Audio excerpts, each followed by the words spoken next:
أعوذ بالله من الشيطان الرجيم. بسم الله الرحمن الرحيم. الحمد لله رب العالمين، والصلاة والسلام على أشرف المرسلين سيدنا محمد وعلى آله وأصحابه وأزواجه وذرياته وكل ما نقتفى أثرهم إلى يوم يبعثون. الحمد لله رب العالمين، وبعد، فالسلام عليكم ورحمة الله وبركاته. توبا Missiribah groupe مغو أمبي أوفو كرمغو أن الله ملك له بيرو مغو سيتي كولاسي بغو لا ملك له أمبي بيلا جلن فو كدو أوكي أو يكدوين أوفي أمبين الله سبحانه وتعالى في على لمن دي أما يا ربي على كمبلو لمن يكا كان سكون فا لمن نورلا على كان فقط لمن يكا على كان كونوا لمن يكا يا ربي على أكا على يرقصه يا ربي كركما اللهم آمين.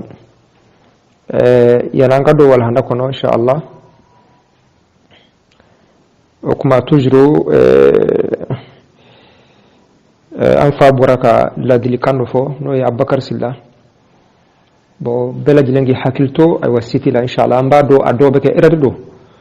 me o bena tawta bela jilengi hakilto ay wa ikana siti sharia fugonyonya parce que sharia fugonya avec sabu ka gelado barala mais sans connait alhamdulillah a kafsa kosbu kosobe parce que a kafsa sans kosbu kosobe alhamdulillah mais harsa bela jilengi jija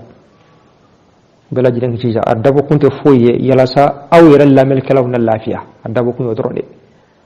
mambe allah subhanahu wa ta'ala dele alaka layinum sabati ya rabbi alaka layinum sabati biye tawhidu darsu di doy inshallah ameka kuma arkan al iman limanaya josin woro ni oye الإيمان بالله وملائكته وكتبه ورسله واليوم الآخر والقدر خيره وشره نيني لمن يجوسين سلما بدفن فنا أبلا جلم من فين ورا دي كومباين أبلا جلم بيو أيوا تنتكاترا من فين ورا دي ما وكما بيو ولا هندا بجوسين ندورونانكا نيكوي الإيمان بيوم القيامة الإيمان بيوم القيامة كدا قيامة دونا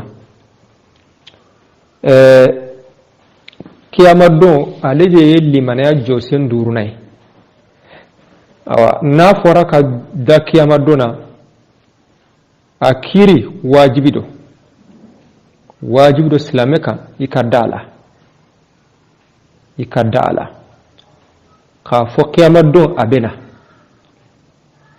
kurana ya fo ala kiraka kuma kawun ya fo ka yoro chama kurana ya kuma na ka yoro chama ko minun be ka kono kurana ya chama fo ala ma wajibu da islami ikadala kiyamar dona ni mo mi madda kiyamar dona o kuma ibora islamiya sinzan kono ala kan kisi wala yazu billah parce que amrun ma'lumun من الدين بالضرورة فمن دون الدين الحرني مكلا أو نيسي مئولا حرني مكلا كيما دونكوني بيبودو ما فيون فيه ونغنوي نيو وتكذيبو نيكو تيشين يدرون والعياذ بالله ويبولي دينكونا ما على كان سبتي كما نافر كيما دون أكورو يموندي الإيمان باليوم الآخر كدد دو لبانا أبي فو اليوم الآخر دو لبان باسكي علي نيانمايا لبانو فوي تالي أو كوفبلي ويجين كو باني بيو أندونا نيانمايا وركونا وبافو فنكو يوم القيامة وبافو مكو يوم القيامة جو دون باسكي دانفو متا جو ألا نيكورو وبافو ما فنكو يوم الحشر kafuli don parce que ala be danfew fara ɲɔgɔn kan yawmul hashir ay yawmul jam'u abe danfew fara ɲɔgɔn kan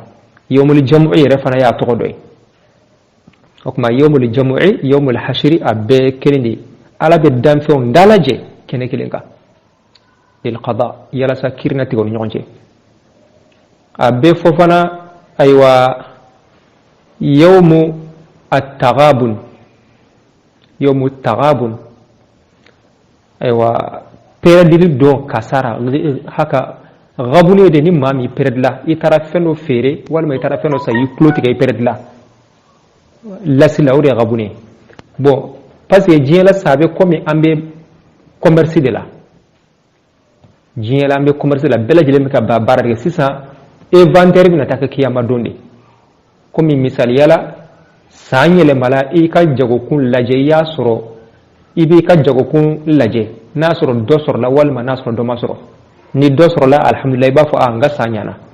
ni fema soro ba fo e nga sanchiana bon okma kiyama dona inventaire de beta take bara nyimo ni bara jugu okma ni minka bara nyuman chayara ni bara jugu e kisra ni minka bara jugu chayara okma anta maghbun e peredla mori ko ku yomu tawabun kiyama do a to kacha wa fa ma fana ko yomul ghashiya parce que domindo aywa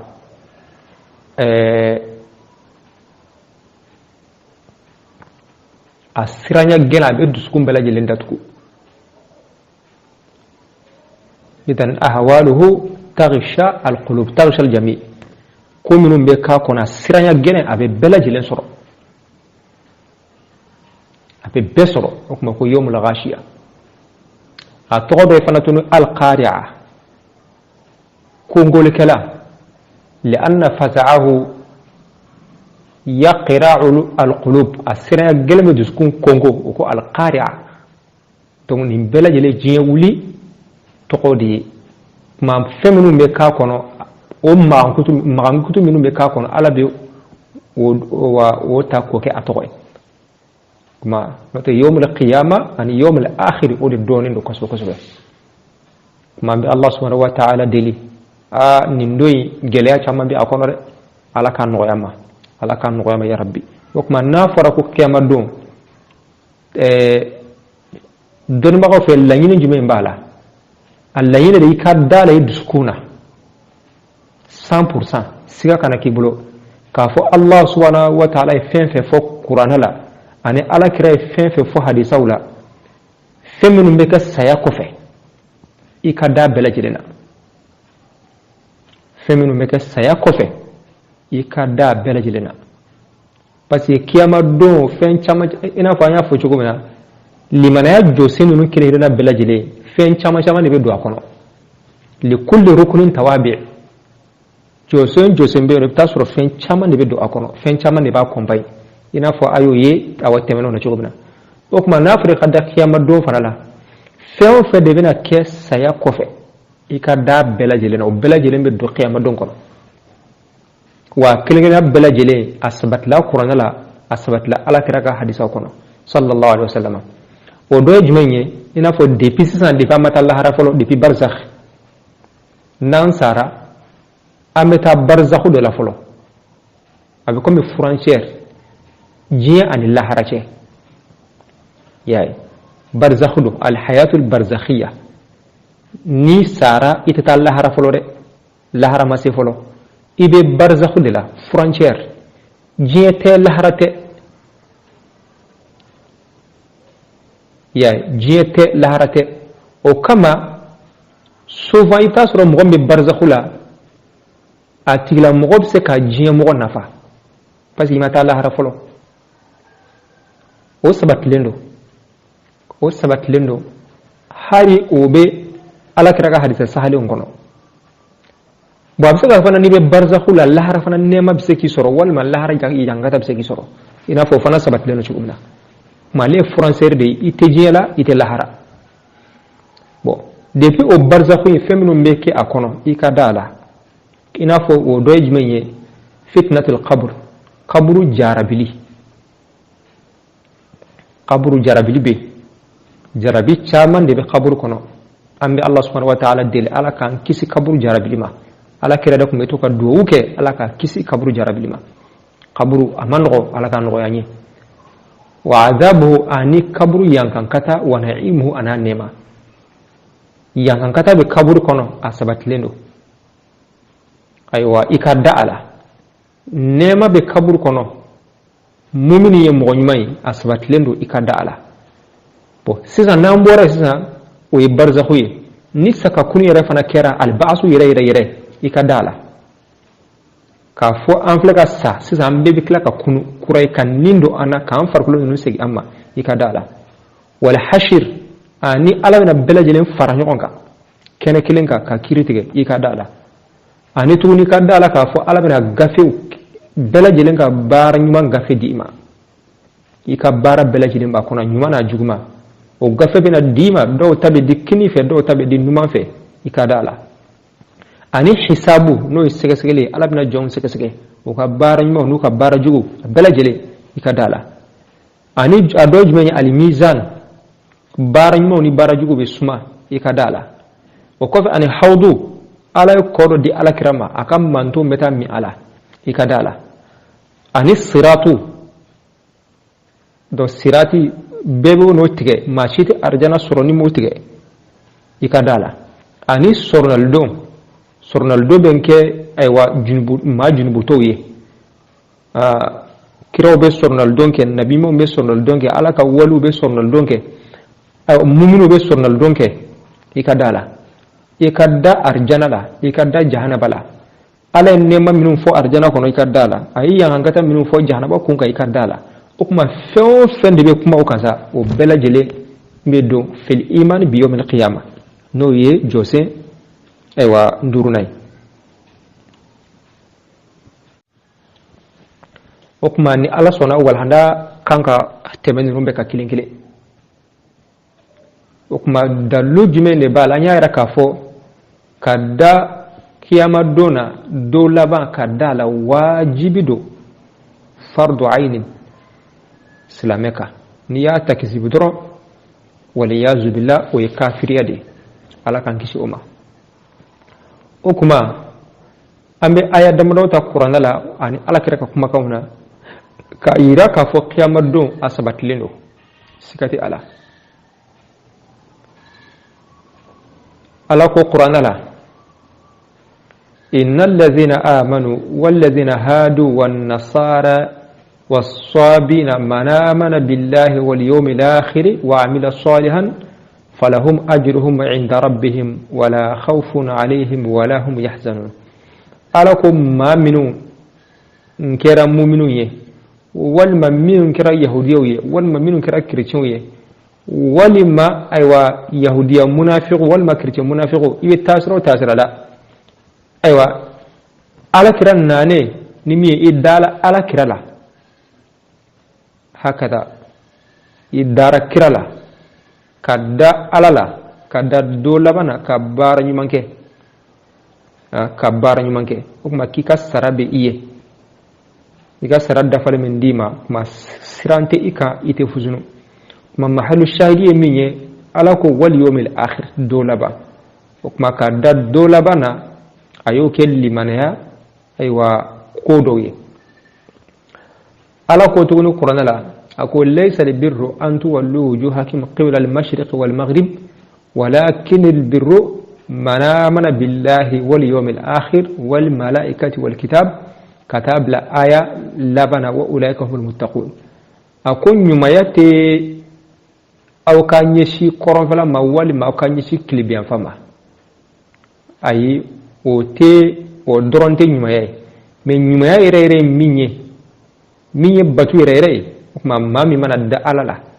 ka da do labana ani melekew ani kitabu ni kiraw ila akhir al aya kuma ala subhanahu wa ta'ala afla ka da do labana ayo kelli manaya aywa kodoye kuma nan na katra ala kiraka aywa kuma kan fanama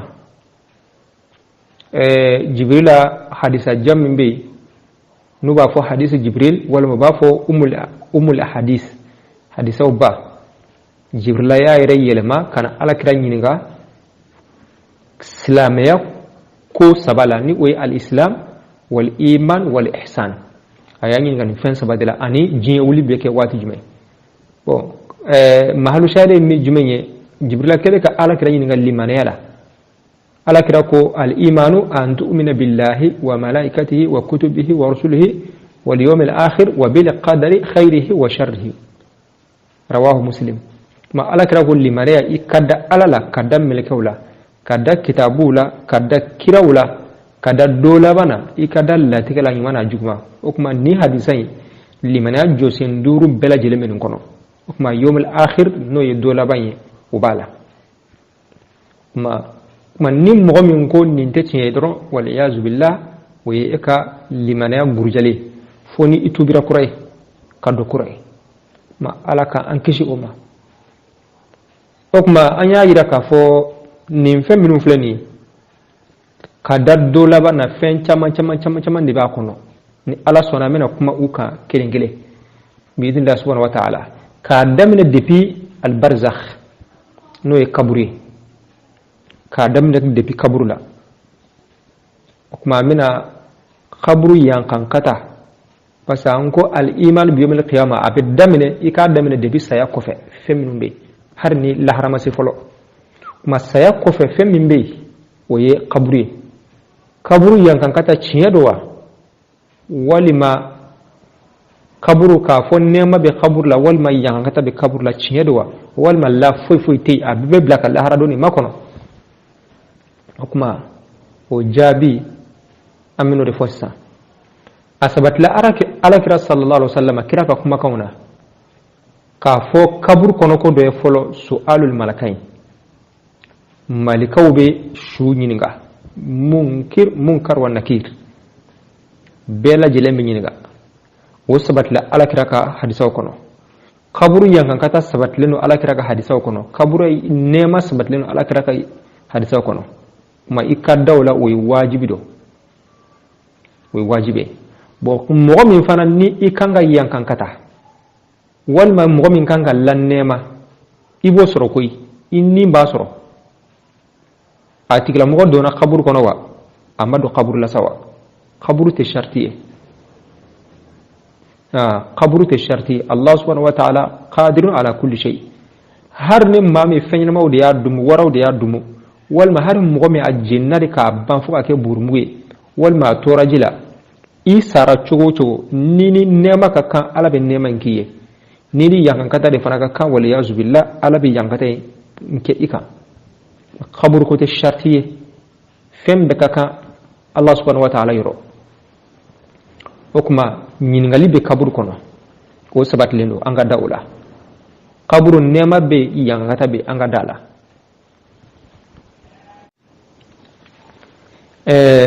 Allah subhanahu wa ta'ala b'a fɔ kuranɛ la suratu Ibrahim يثبت الله الذين آمنوا بالقول الثابت في الحياة الدنيا وفي الآخرة ويضل الله الظالمين ويفعل الله ما يشاء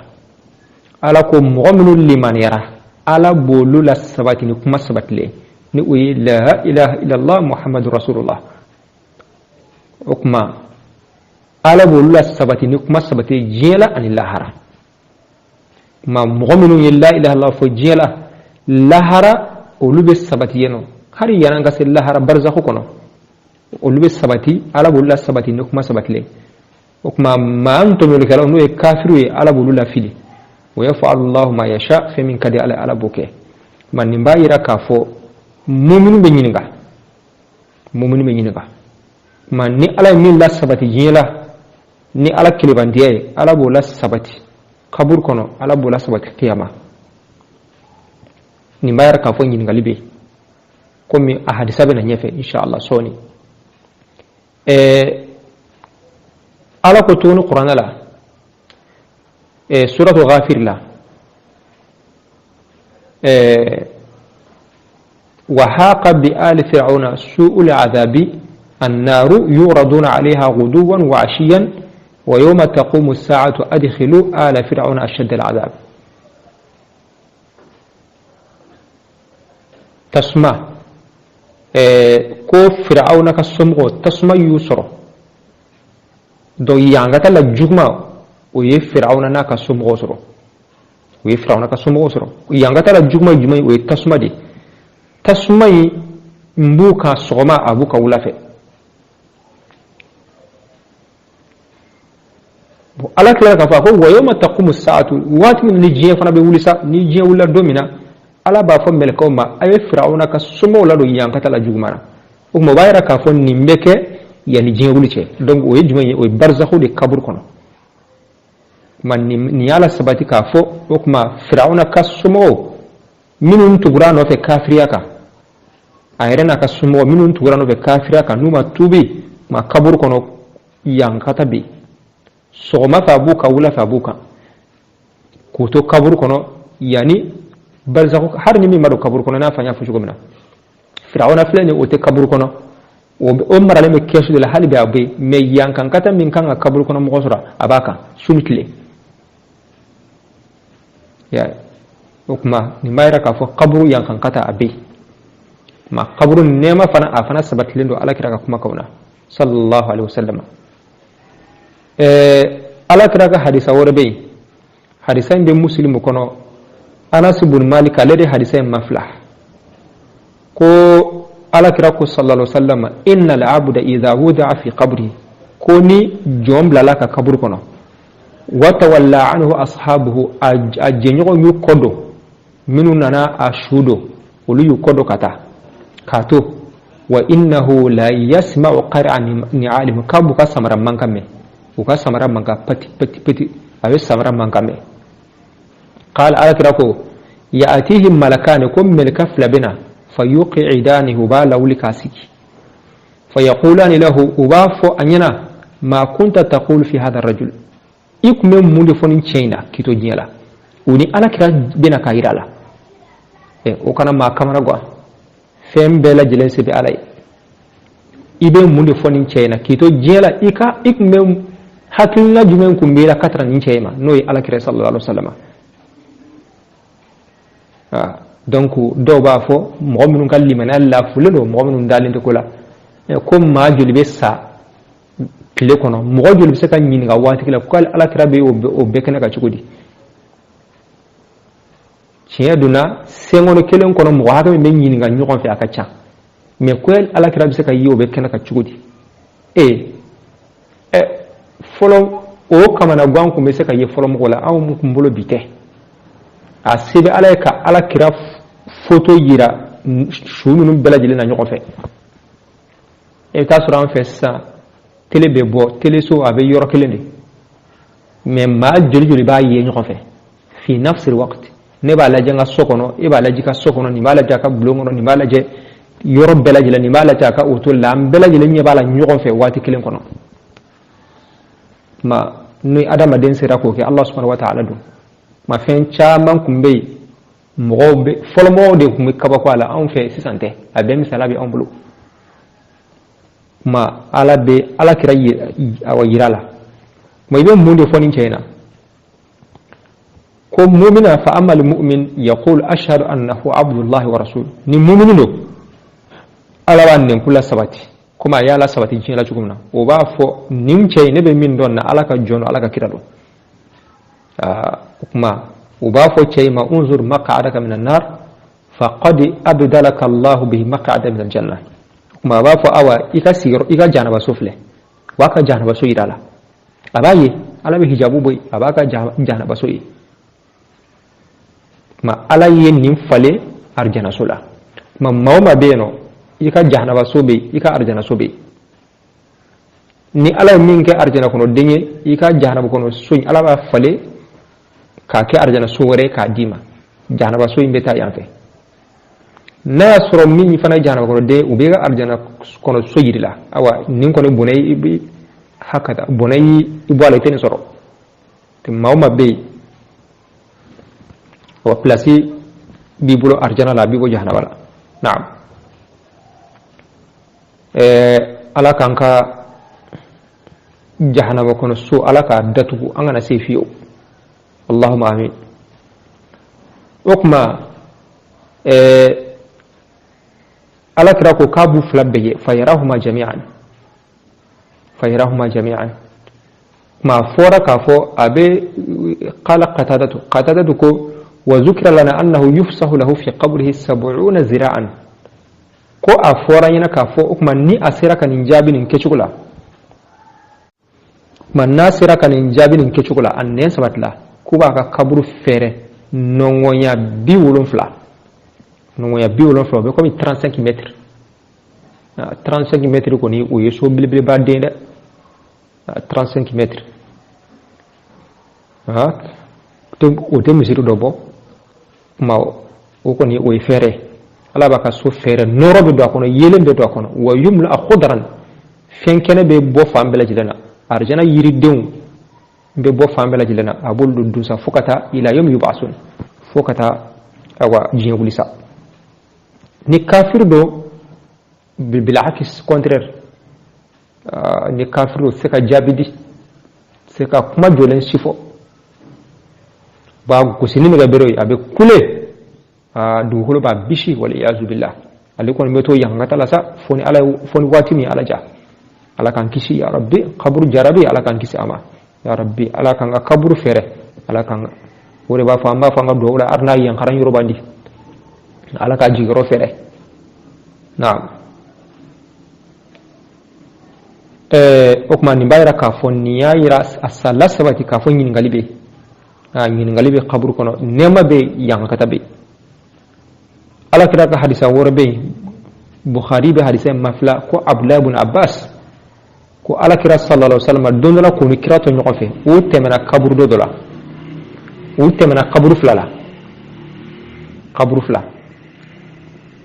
ala kira ko innahuma la yu'azzabani ko nin qabru flan ni shu flan be kay yakan kata ala hijabu bokirano ce mogote ko dogole no nga ni ala ya yirle ba do ala hijabu bokirani shunun ce ala kiran yebulo be ka pini ala kira ko shuflan be ka yankata wama yu'azzabani fi kabir wa taka yankata kafo ko gelen bado de fi kabirin koro di kafo ko belebele bado lañinin to yede fen gelen batte kafo ko mo kanga yankata o kama fen gelen batte okma ala kira yira nyefo okme muni muge ala kira ko bala amma ahaduhuma fa kana yas'a bin namima kelin ka bara kunye namima yai ma bla nyona ka fo karsani karsa benendo furu nyon fla benendo balma fla benendo sigi nyon benendo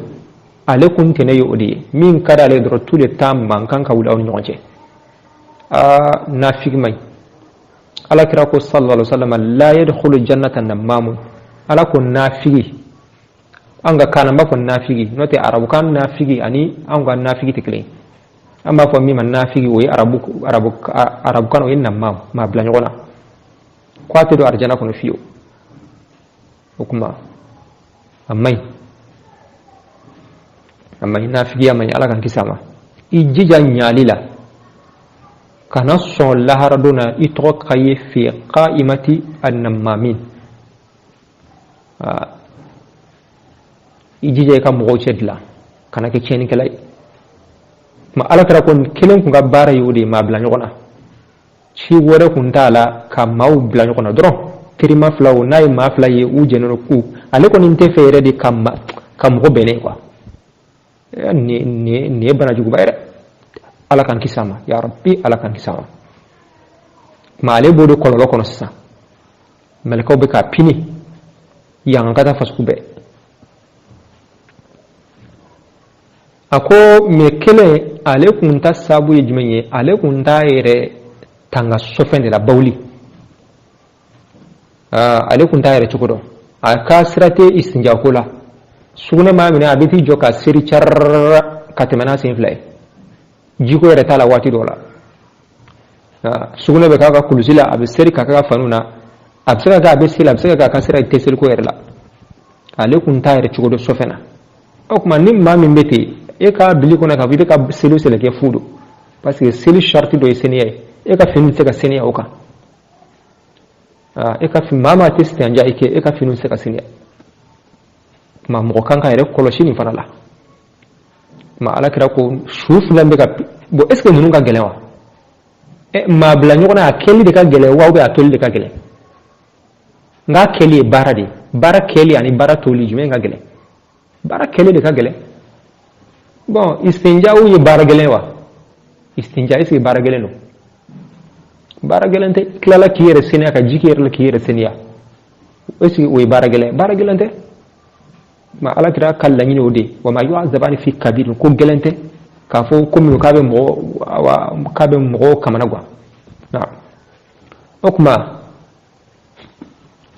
rawi ko o ko fa ala kira ye tamar bolo do kari tamar bolo do tige wa ka karflay ka kelengile tur kabru la donc ko la alla yankan kata be fegenyan mafla nun ka yani yiri bolo en ganja kuma ni ala rek ni kira re barkay bo abe ni hadisa ma tamaru fo me abe aywa riwaya do kono ko tamaru bolo do ma do yaara ka fo ko tamaru yiri barkale do na am ni kama na ala kira ko madama ni numa ja dobe bokay yang katala awa na jara sa okma peut-être ana sigi atu korola ma ala kan kishi ni mbela jelema man niya sabati ka fo yankan kata be kaburu kono ni wala sabati mana sabat la ka fo yankan kata be okma nema fana be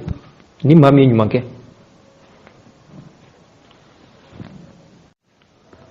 ma ala kira ga hadisa warbe sallallahu alaihi wasallam bukhari be aw hadisa mafla ala kira kumbe toka duwo do fo o duwo yin yejumaye اللهم إني أعوذ بك من عذاب القبر ومن عذاب النار ومن فتنة المحيا والممات ومن فتنة المسيح الدجال ما نينكم على كرك دولا على متانغا ني في قبر يانكان كتلا اني جهنم يانكان كتا اني نينما يا جاربلي اني سيا جاربلي اني مسيح الدجال يكان كيسي وفنك جاربلي ما نينكم على كرك دولا ما محل الشهر يرجمي وانغا لين يرجمي من عذاب القبر kira kumbe duwawu ke abe tangayini ala fe ala kale kisi kaburu yankan katama mubayar ka fa beedi na ti ala kira ta fo ala ka kisama na'am ukuma hadisau kacha kuma kaburu yankan kata nan nema asabatlendo nimma mi tasira nyuma ta jela ala ko kamin ke ko ke akwai kamin toy ko toyin katu ala kira nofe katu ma nyima nofe mani Allah subhanahu wa ta'ala ibe salla bangu nyima yaka wa kaburu jarabili ete fenyi ala eta beke ne magwansa ma bil akis ni mami take yere saguke